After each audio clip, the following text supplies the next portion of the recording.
Um curso em milagres. Capítulo 9. A aceitação da expiação. 8. A grandeza versus grandiosidade. A grandeza é de Deus e somente dele. Portanto, ela está em ti. Sempre que vens a estar ciente dela, por mais que essa consciência seja vaga, automaticamente abandonas o ego, pois na presença da grandeza de Deus, a falta de significado do ego vem a ser perfeitamente aparente.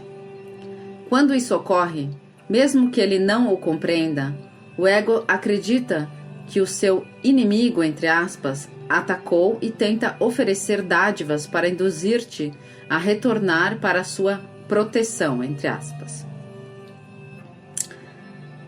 A autoadulação é a única oferta que ele pode oferecer.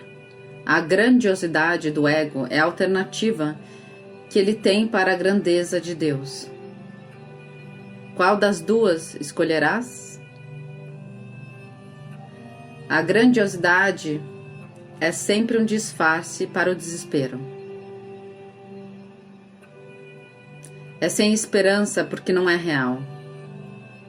É uma tentativa de neutralizar a tua pequenez baseada na crença em que a pequenez é real. Sem essa crença, a grandiosidade é sem significado e seria impossível para ti querê-la. A essência da grandiosidade é a competitividade, porque ela sempre envolve ataque.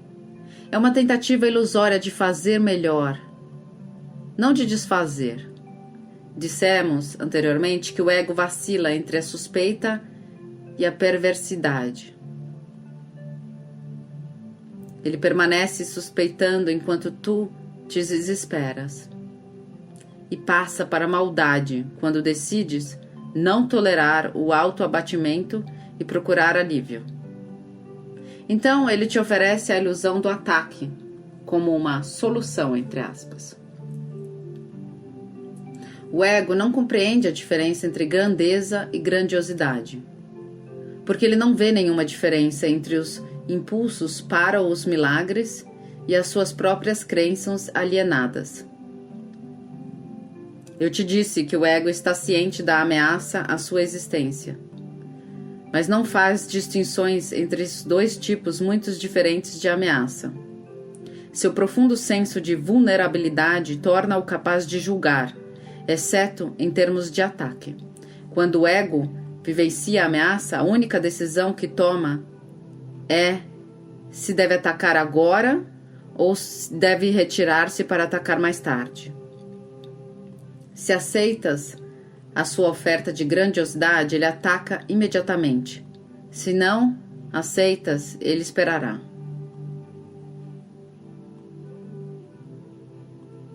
O ego fica imobilizado na presença da grandeza de Deus, porque a sua grandeza estabelece a tua liberdade.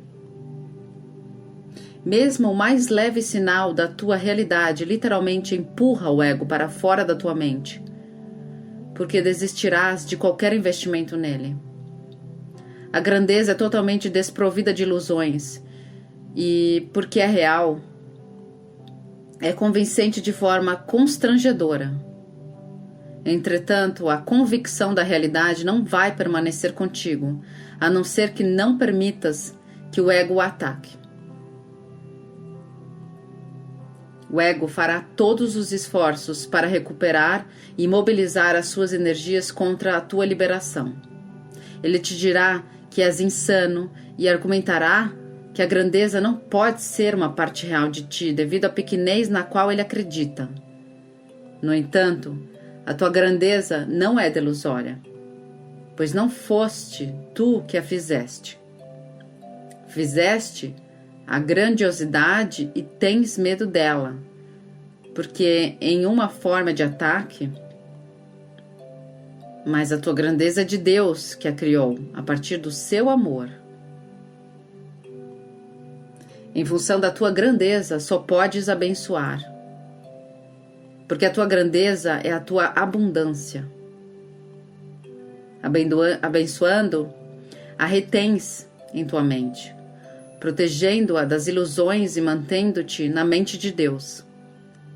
Lembra-te sempre que não podes estar em nenhum outro lugar exceto na mente de Deus. Quando te esqueceres disso, estarás em desespero e atacarás. O ego depende apenas da tua disponibilidade para tolerá-lo. Se estiveres disposto a olhar para a tua grandeza, não podes te desesperar e, portanto, não podes querer o ego.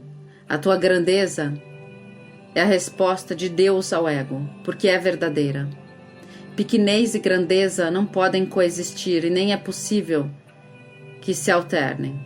Pequenez e grandiosidade podem e têm que alternar-se, já que ambas não são verdadeiras e estão, portanto, no mesmo plano. Sendo esse o nível da variação, ele é vivenciado como variável, e os extremos são as suas características essenciais. A verdade e a pequenez negam-se uma à outra porque a grandeza é verdade. A verdade não vacila, é sempre verdadeira. Quando a grandeza te foge, tu a substituíste por algo feito por ti. Talvez seja a crença na pequenez, talvez seja a crença na grandiosidade. Entretanto, não pode deixar de ser insana, porque não é verdadeira. A tua grandeza nunca te decepcionará, mas as tuas ilusões sempre o farão. As ilusões são enganos. Não podes triunfar, mas és exaltado. No teu estado exaltado, buscas outros que são como tu e regozija-te com eles. É fácil distinguir a grandeza da grandiosidade, porque o amor volta para ti e o orgulho não. O orgulho não produzirá milagres e irá, portanto, privar-te das verdadeiras testemunhas da tua realidade. A verdade não é obscura e nem está escondida, mas a sua obviedade para ti está na alegria que trazes às suas testemunhas, que mostram a ti. Elas atestam a tua grandeza, mas não podem atestar o orgulho, porque o orgulho não é compartilhado. Deus quer que contemples o que Ele criou, porque essa é a sua alegria. É possível que a tua grandeza seja arrogante quando o próprio Deus a testemunha? E o que pode ser real sem testemunhas? Que bem pode advir isso? E se nenhum bem pode vir disso, o Espírito Santo não pode usá-lo.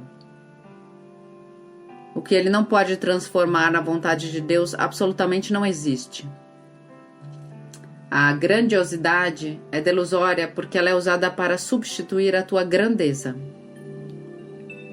Entretanto, o que foi criado por Deus não pode ser substituído. Deus é incompleto sem ti, porque a sua grandeza é total e não podes estar faltando. Tu és inteiramente insubstituível na mente de Deus. Nenhuma outra pessoa pode preencher a tua parte nela, e enquanto deixas a tua parte vazia, o teu lugar eterno simplesmente espera pelo teu retorno.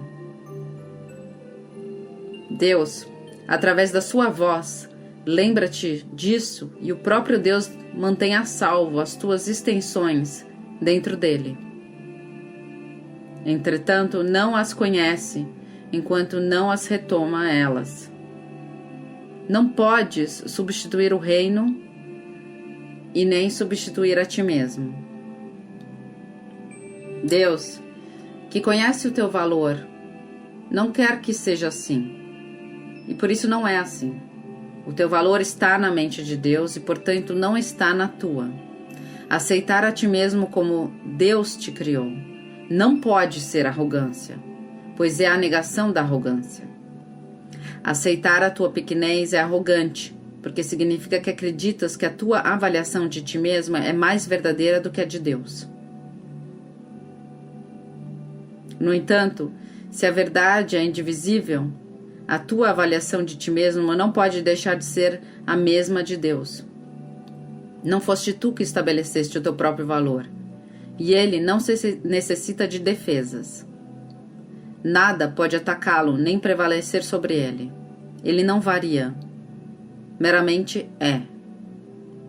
Pergunta ao Espírito Santo qual ele é, e ele te dirá, mas não tenhas medo da sua resposta, porque ela vem de Deus. É uma resposta exaltada, devido à sua fonte, mas a fonte é verdadeira, assim como a sua resposta. Escuta e não questiones o que ouves, pois Deus não engana. Ele quer que substituas a crença do ego na pequenez pela sua própria resposta, exaltada quanto ao que tu és, de modo que possas parar de questioná-la sobre isso e conheças assim como é.